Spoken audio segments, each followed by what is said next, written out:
बार बार bulletin देखने वाले सभी दर्शकों को चंद्रमोहन कल्ला का नमस्कार। राम राम न खम्मा गणिसा। गुर्जर आंदोलन की चिंगारी भड़क उठी है। गुर्जर बाहुल्य क्षेत्रों पर गुर्जर पड़ाव डालेंगे, ये चेतावनी कर्नल किरोड़ी सिंह बेसला ने दे दी है। इधर सरकार ने भी पूरी तैयारी कर ली है। इंटरनेट पूरी तरह से बंद कर दिए गए हैं। रैपिड फोर्स को भरतपुर और पूरे गुर्जर बहुल क्षेत्रों में भेज दिया गया है। 30 कंपनियां वहां भेजी जा रही है। 10 कंपनियां सेंट्रल गवर्नमेंट से भी मांगी गई है। वह गुर्जर नेता कर्नल किरोड़ी सिंह बैसला ने 1 नवंबर को आंदोलन छेड़ने का जंगी ऐलान कर दिया है। गुर्जर बहुल राज्य के क्षेत्रों में पुलिस सतर्क हो गई है। इधर दीवान सिंह समेत 40 सदस्यीय शिष्टमंडल सरकार से बातचीत करने के लिए रवाना हो गया है। बयाना के गेस्ट हाउस में एसडीएम से वार्ता करने के बाद ये शिष्टमंडल जयपुर कूच कर गया है। किरोड़ी सिंह बैसला को ये शिष्टमंडल साथ नहीं ले गया है। इसका ये संकेत है कि आंदोलन दो फाड़ हो चुका है। आज भरतपुर और करौली में इंटरनेट की सेवाएं बंद करने के बाद में ये संकेत तो सरकार को भी है कि ध्यान तो रखना होगा, चाहे आंदोलन दुफाड़ हो गया हो। दल में विष्णाराम, हरिकिशन, गोवर्धन जैसे नेता भी शामिल है, जो गुर्जर आंदोलन को आज तक चलाते आए हैं। आरक्षण को लेकर सरकार ने रजामंदी करने के बाद आंदोलन करने को लेकर आंदोलन को बिखेरने के बाद ऐसा नजर आ रहा है कि कर्नल किरोड़ी सिंह बैसला अलग राह पर चल रहे हैं, तो दूसरी राह पर इनके विरोधी गठ चल रहे हैं। 40 सदस्यीय दल जयपुर में मुख्यमंत्री अशोक गहलोत से बातचीत करेगा और गहलोत उन्हें बताएंगे कि क्या क्या मांगे स्वीकार की गई है। इसे मुख्यमंत्री अशोक गहलोत की कूटनीतिक चाल माना जा रहा है और शिष्टमंडल से वार्ता सफल हो जाती है तो ये तय है कि अशोक गहलोत की बड़ी कूटनीतिक जीत होगी। लेकिन गुर्जर आंदोलन किस ओर मुड़ेगा ये 1 नवंबर को ही पता चलेगा।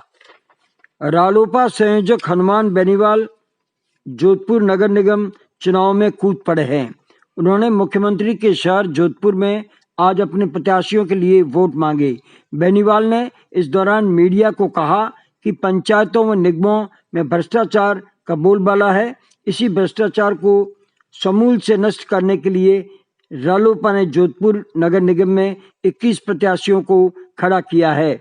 जोधपुर नगर निगम चुनाव में जो प्रत्याशी उतरे हैं वे शुक्रवार को भगत की कोठी में रालोपा की एक बड़ी रैली में भी शामिल हुए और मुख्य कार्यालय का उद्घाटन करने के बाद हनुमान बेनीवाल ने उस समय मीडिया से बातचीत की और कहा कि जयपुर निगम चुनाव में भी हमने 11 प्रत्याशी उतारे हैं।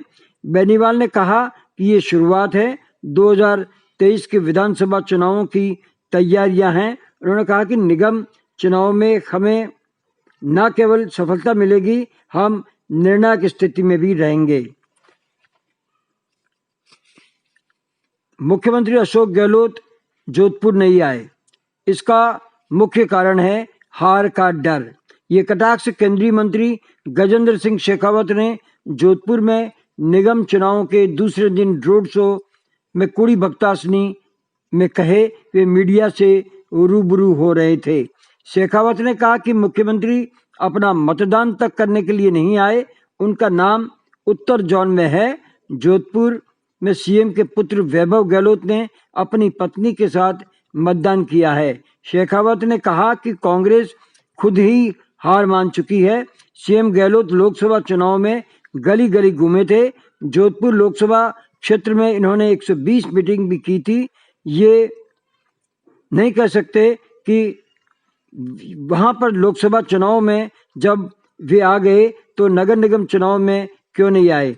कारण स्पष्ट है कि वे चुनाव हारते नजर आने के बाद जोधपुर नहीं आए। राहुल गांधी को उन्होंने सभी ने लिख करके दिया था कि लोकसभा चुनाव में 120 मीटिंग की गई थी, तो फिर नगर निगम चुनावों को उन्होंने क्यों एक तरफा कर दिया। ये तय है कि भारतीय जनता पार्टी दोनों बोर्ड बनाएगी और हमने गत नगर निगम चुनाव में बहुत ही बढ़िया काम करके दिया है। राजस्थान के पूर्व उप मुख्यमंत्री सचिन पायलट ने कहा है कि उत्तर प्रदेश की जनता भ्रष्टाचार से ऊब चुकी है और वो परिवर्तन चाहती है। उन्होंने नोएडा में कार्यकर्ताओं को संबोधित करते हुए ये बात कही है। बुंदेलशहर उपचुनाव में कांग्रेस प्रत्याशी के प्रचार के लिए जाते समय नोएडा में कुछ देर वे रुके थे और परी चौक पर पायलट का जोरदार स्वागत किया गया। इस मौके पर पायलट ने पत्रकारों से भी बातचीत की और कहा कि उपचुनाव में जीत हार का फर्क नहीं पड़ता, लेकिन जनता क्या चाहती है उसका संकेत तो मिल ही जाता है। उन्होंने दावा किया कि एमपी में कांग्रेस की सभी 28 सीटों पर जीत हासिल होगी। इसके साथ ही हमारा आज का ये समाचार बुलेटिन यहीं समाप्त होता है। अगले समाचार बुलेटिन के साथ फिर हाजिर होंगे, तब तक के लिए हमें आज्ञा दीजिए। जय हिंद।